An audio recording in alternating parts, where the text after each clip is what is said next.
Shalom. All right, here we go. This is the last of the videos. It's almost Shabbat Chanukah, and we are. This is a drasha that we started doing on Erev Shabbos together on Miketz, and this time we're on the weekly sedra. This week it happens to be Miketz.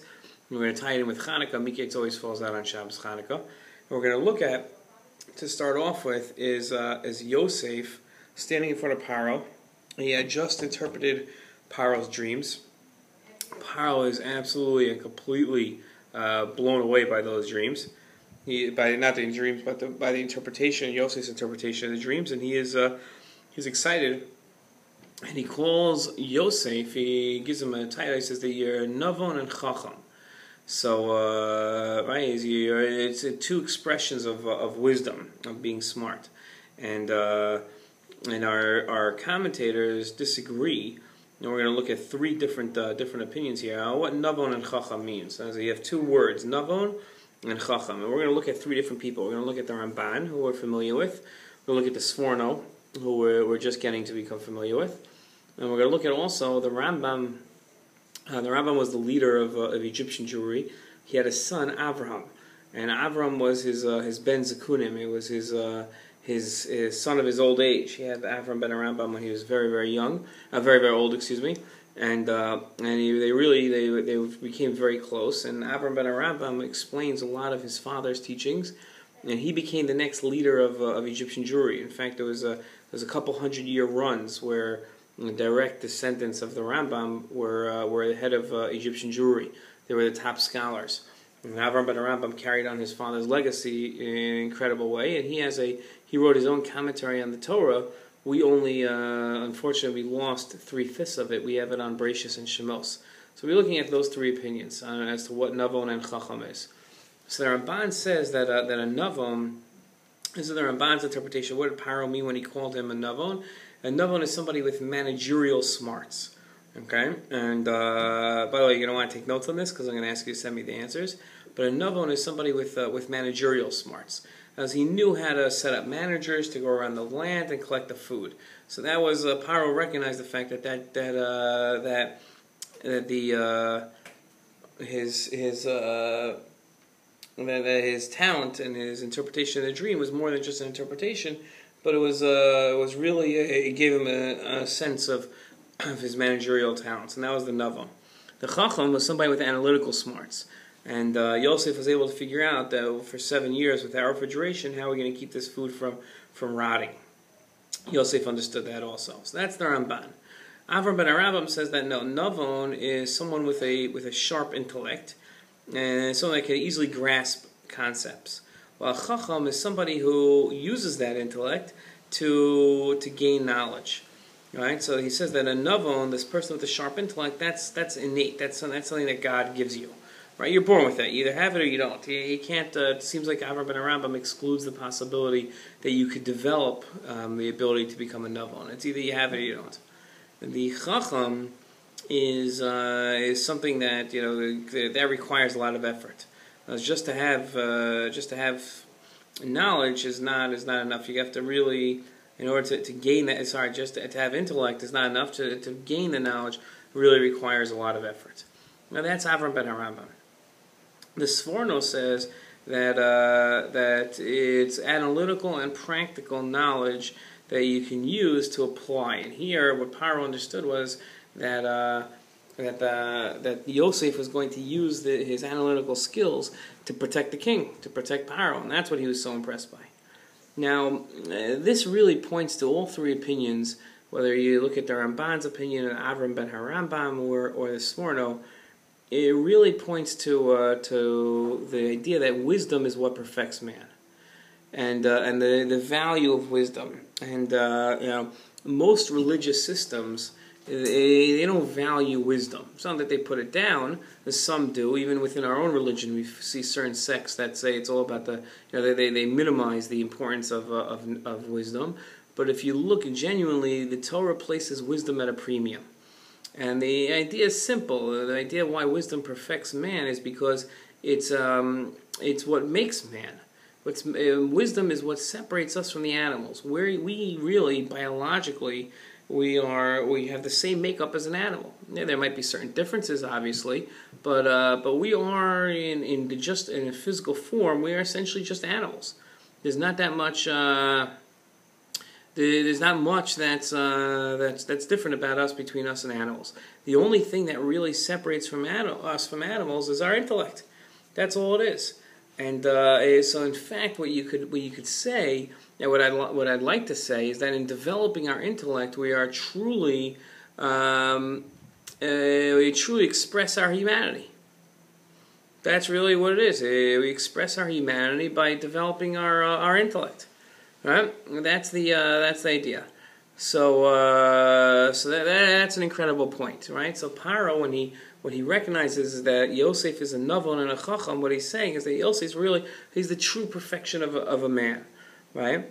And wisdom is born and acquired and expressed in different ways, right? And that's really what we're seeing from these three opinions, right? That the Ramban is saying that that you can have wisdom that applies to as a managerial, it's administrative, it's how to carry out a plan, and then there's the Chacham who can really think it through and see how to really look, almost like see into the future, almost, which is with his wisdom, not predict the future, but in Yosef's case, he was able with his wisdom to be able to figure out how to get the food from rotting.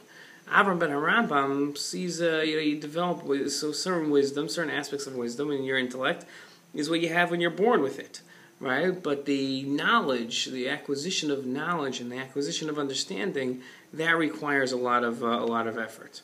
Okay, and right, that's the idea. Now, the wisdom, right, and when it comes to the Sforno, so really the analytics is really how you apply it. That's what the Sforno says. That's the idea, is that it's how you apply it. They're looking at it in three different ways. And each of these three different ways, I don't think either of these opinions, I don't think the Sforno would say that Avram ben Harambam's ideas are wrong. He just would say that that's not what a Navon and a Chacham is. But those are definitely great ideas. Because there's an idea of an innate intellect that people are born with, and then there's how they apply and the effort they put into it to become wise. Now, let's connect this to Chanukah. The Maccabeim, they were Nevonim, right? They recognized the problem, and they knew how to deal with it, but they lacked Chachma. Oh, now you look at me like, well, hold on a second. We learned Chanukah. It's not part of the story to knock on the Maccabeim, right? These are our heroes, and 100% they were. But the Maccabeim, what a lot of people don't realize is that they were Kohanim. The Maccabeim were Kohanim, right? We say it in davening, just no one thinks it through. These were the Kohanim, right? And they were offended by the fact that the Greeks had gone in, more so than any other Jew, that the Greeks had gone into the Beis HaMikdash. And when they fought the battle, when they won, the Kohanim's job is to be Meshares, to serve in the Beis HaMikdash. And they decided that going on in the future, they would be the kings. Now, the king of Bnei Yisrael has to come from David HaMelech's family. That's very important. There's a straight lineage, and you have to be descendant of David HaMelech to be the king. But that would exclude me from being the king, because as far as I know, maybe I'm wrong, but I'm not a descendant of David HaMelech. But the Kohanim have a prohibition of involving themselves in royalty.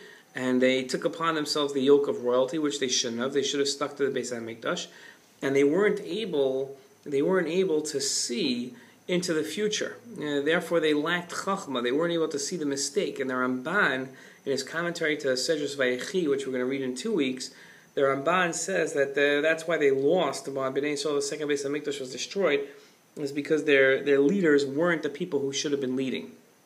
The Kohanim are reserved to be teachers, not to be rulers. Right? That's the idea. So that's how Chachma, right, should have been applied. The Maccabeim should have realized what their role was, and they should have realized what their talents were and what they were set aside to be. Now, we truly believe that anyone can be a tzaddik. The Rambam says anybody can be a tzaddik like Moshe Rabbeinu. And anybody can be a Talmid Chacham. Certain ones of us, I talk about this all the time, certain people are born smarter than others, like the Avram ben Rambam said. But we all have the capability of being Talmidei Chacham. Don't let anybody ever tell you that certain people are meant to be scholars and certain ones are not. That's not true. Even Avram ben Arambam that says that certain people are born with a greater intellect, that doesn't mean they're stuck there. We don't believe in the idea that certain people don't have the mental capacity to become scholars. Everybody can become a scholar. Everybody can become, and not only that, but we have the responsibility. It's just some of us are placed with a greater challenge and a greater burden, and we have to think through a lot harder. We have to put a lot more work into our study. And that's important to recognize. There are certain things that are denied to us. No matter how great of a person I become, I'll never be able to be a Kohen. And not even a Levi. I accept that fact. Right? But at the same time, I recognize the fact that I've got to work very, very hard. I understand that I can be a Talmid Chacham, and I have the responsibility to become a scholar, the responsibility to understand God. And that's really a lesson that I learned here from this idea. That wisdom, the way I express my humanity is through my intellect. I want you to understand that. The way I express my humanity is through my intellect, because that's what separates me from the animals. Animals also perform kindness for each other. Right? Certain animals have the parents have a strong relationship with their children. Now, that's not reserved. That's not unique to humankind. But what is unique to humankind is intellect, and I dedicate myself to expressing my humanity through my intellect, and that's something that no matter how difficult and challenging it might be, because of the limited capacity of my intellect, I know that I have to work harder at it. And then I can achieve anything that I'd want to. Have a great Shabbos, guys. What I'd like you to send me now is, what's the Ramban's opinion on Navon and Chacham? What's Avram ben Arambam's opinion on Navon and Chacham? What's the Sforno's opinion on Navon and Chacham? And then I want you to tell me 2 ways that the Navon and Chacham, depending, you can take anybody's opinion that you want, applies to the Maccabeim, and 1 way that it applies in your life. Have a great Shabbos, guys. Great Chanukah. I look forward to seeing you on Monday.